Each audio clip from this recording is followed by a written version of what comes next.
વહેતા થયા। જોધપુર વિસ્તારના દ્રશ્યો પણ આપને બતાવીશું કે જ્યાં સ્ટ્રોમ વોટર લાઇન પાછળ કરોડોનો ખર્ચ કરવામાં આવ્યો છે, તેમ છતાં પરિસ્થિતિ ઠેરની ઠેર છે। પાણી ભરાઈ ગયા છે, વાહન ચાલકોને પરેશાની થઈ રહી છે, ત્યાં સુધી કે સ્કૂલ બસીસ પણ પાણીમાં ફસાઈ ગઈ। ટ્રાફિક જામની સ્થિતિ સર્જાઈ। વ્યવસાય જતા તમામ લોકોને હેરાન પરેશાન થવાનો વારો આવ્યો। લોકો પૂછી રહ્યા છે કે જો સ્ટ્રોમ વોટર લાઇન પાછળ કરોડો રૂપિયાનો ખર્ચો થતો હોય તો ચોમાસાની આ સિઝનમાં અત્યારે તેનું પરિણામ કેમ નથી દેખાતું।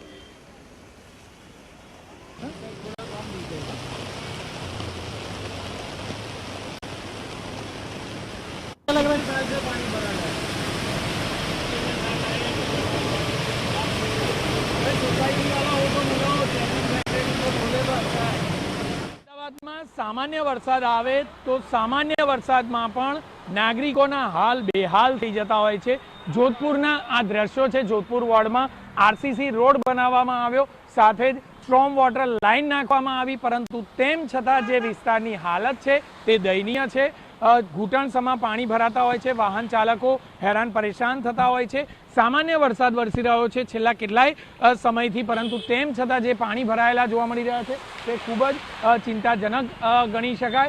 साथे ज जोईए तो जो मुसळधार वरसाद अने धोधमार वरसाद होय तो आखरे आ विस्तारनी स्थिति शुं थाय ते एक सौथी मोटो सवाल छे। स्ट्रोम वोटर जे लाइनमां नाखवामां आवी छे ते जग्या पर पण आ प्रकारनी हालत छे, तो आखरे जे विस्तारमां स्ट्रोम वोटर लाइन नाखवामां आवी नथी ते विस्तारनी हालत आखरे कया प्रकारनी हशे ते सौथी मोटो प्रश्न छे।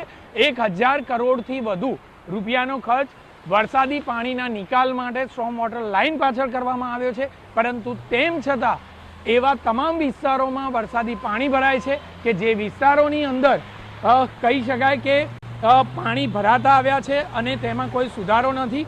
जे स्कूल वान छे ते स्कूल वान बंध पड़ी गई अने जे बाळको छे ते बाळकोने आखरे केवी रीते बहार लई जवा तेनी मथामणमां आखरे ड्राइवर पण लागेला जोवा मळी रह्या छे। सीधी बात छे के आवी हैरानगति एक बे नहीं परंतु अनेक जग्याओं पर जोवा मळी छे। अनेक वाहन चालको हैरान परेशान थता जोवा मळी रह्या छे। आखरे कोर्पोरेशने कोई योग्य व्यवस्था शा माटे नथी करी, शा माटे प्री मोन्सून एक्शन प्लान मात्र कागळ पर रहे छे ते सौथी मोटो प्रश्न छे। कैमरामेन दीपक सेन साथे जिग्नेश पटेल, TV9 अमदावाद। तो अमदावादना रस्ताओं पर सामान्य वरसादमां पण वरसादी पाणी फरी वळ्या। दृश्यो जोधपुर वोर्ड विस्ताરના છે કે જ્યાં કેટલાય વાહન ચાલકો અટવાઈ ગયા હતા, લોકોના વાહનો બંધ પડી ગયા હતા। સવાલ એ છે કે જે વિસ્તારમાં નવા રોડ બન્યા છે, સ્ટ્રોમ વોટર લાઇન નાખવામાં આવી છે, એ વિસ્તારોમાં જો આ પરિસ્થિતિ હોય તો નીચાણવાળા વિસ્તારોમાં તો શું સ્થિતિ હશે। એક તરફ હજુ પણ હવામાન વિભાગ દ્વારા વરસાદની આગાહી છે, હજુ સામાન્ય વરસાદ જ પડ્યો છે અને એવામાં કેટલાય વાહન ચાલકોને પરેશાની ભોગવવાનો વારો આવ્યો છે।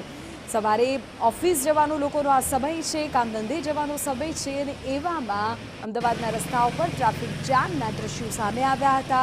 આપણે કહી દઈએ કે કેટલાય વાહન ચાલકોએ પોતાના વાહનો બંધ થઈ ગયા, ક્યાંક સ્કૂલ વાન પણ બંધ પડી ગઈ હોવાના દ્રશ્યો સામે આવ્યા, જે ચોક્કસપણે પાલિકાની કામગીરી સામે સવાલો સર્જે છે।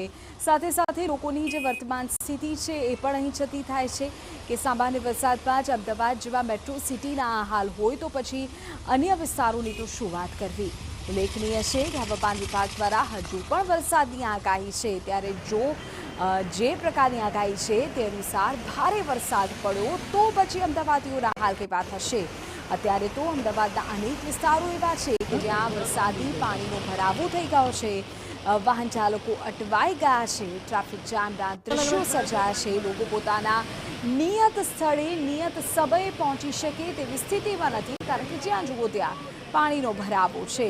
કેટલાક એવા મુખ્ય માર્ગો કે જ્યાં રોજ હજારો લાખો વાહનો પસાર થાય છે ત્યાં ક્યાંક વાહનોની સંખ્યા ઘટી છે તો ક્યાંક ટ્રાફિક જામના દ્રશ્યો પણ સર્જાયા છે। સોલા હાઉસિંગ વિસ્તાર હોય, ગોતા વિસ્તાર હોય, આ તમામ જે મુખ્ય એરિયાઝ છે ત્યાં અત્યારે વરસાદ અને તેના કારણે વરસાદી પાણીના ભરાવાના દ્રશ્યો સામે આવ્યા છે।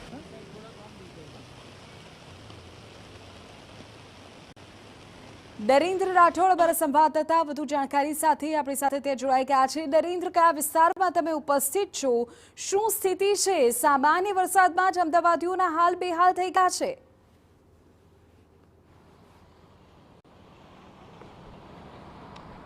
હજી આ એક દર વખતે બનતી બાબત છે કે જ્યારે અમદાવાદમાં વરસાદ વરસતો હોય છે અને એકદમ ઓછા કરતાં થોડો પણ વધારે વરસાદ આવતો હોય છે, ત્યારબાદ આ પ્રકારની સ્થિતિના દર્શન અમદાવાદીઓને થઈ જતા હોય છે। વધુ એકવાર આ જ પ્રકારની સ્થિતિ જોવા મળી રહી છે કે જ્યાં નીચાણવાળા, થોડા પણ નીચાણવાળા જો વિસ્તાર છે તો એ વિસ્તારમાં પાણી ભરાવાનું નિશ્ચિત હોય છે અને અત્યારે હાલ પણ એ જ પ્રકારની સ્થિતિ જોવા મળી રહી છે। અમદાવાદનો ગોતા વિસ્તાર કે આ એક એવો વિસ્તાર છે કે જે નવો ડેવલપ થયો છે અને આધુનિક વિસ્તાર તરીકે આ વિસ્તારને ઓળખવામાં આવે છે અને એ વિસ્તારની આ પ્રકારની સ્થિતિ થયેલી આપને જોવા મળી રહી છે અને એના પરથી જ આપને અંદાજ આવી શકતો હશે કે જે રાહદારીઓ છે એ કેટલા પરેશાન થતા હશે।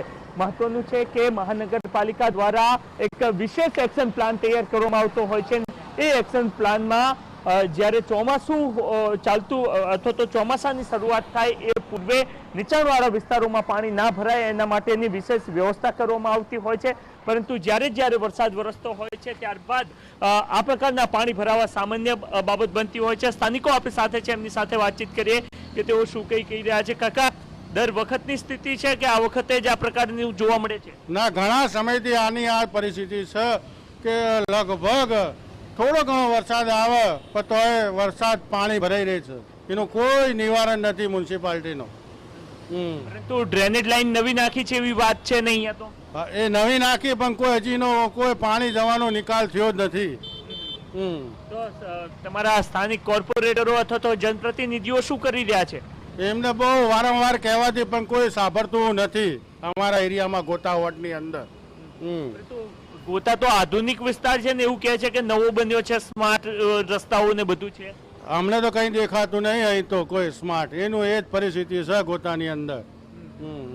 સ્થાનિકો છે અને એ ફરિયાદ કરતા પણ જોવા મળી રહ્યા છે કે કેવી રીતના તેઓ પરેશાન છે। અન્ય વાહન ચાલક પણ અહીંયાથી પસાર થઈ રહ્યા છે। આપ જોઈ રહ્યા છો કે કેવી રીતના નાના બાળકો સાથે પણ આ પ્રકારની સ્થિતિમાંથી એમને પસાર થવું પડી રહ્યું છે। એક રિપોર્ટ પણ થોડા સમય પહેલા હતો તો વિરોધ પક્ષના જે આક્ષેપો હતા એમાં એમને સ્પષ્ટ કર્યું। તો અમદાવાદના નવા ડેવલપ થયેલા વિસ્તારોમાં પણ કયા પ્રકારે સામાન્ય વરસાદમાં વરસાદી પાણી ભરાઈ ગયા છે તેનો ચિતાર અમારા સંવાદદાતાએ આપ્યો।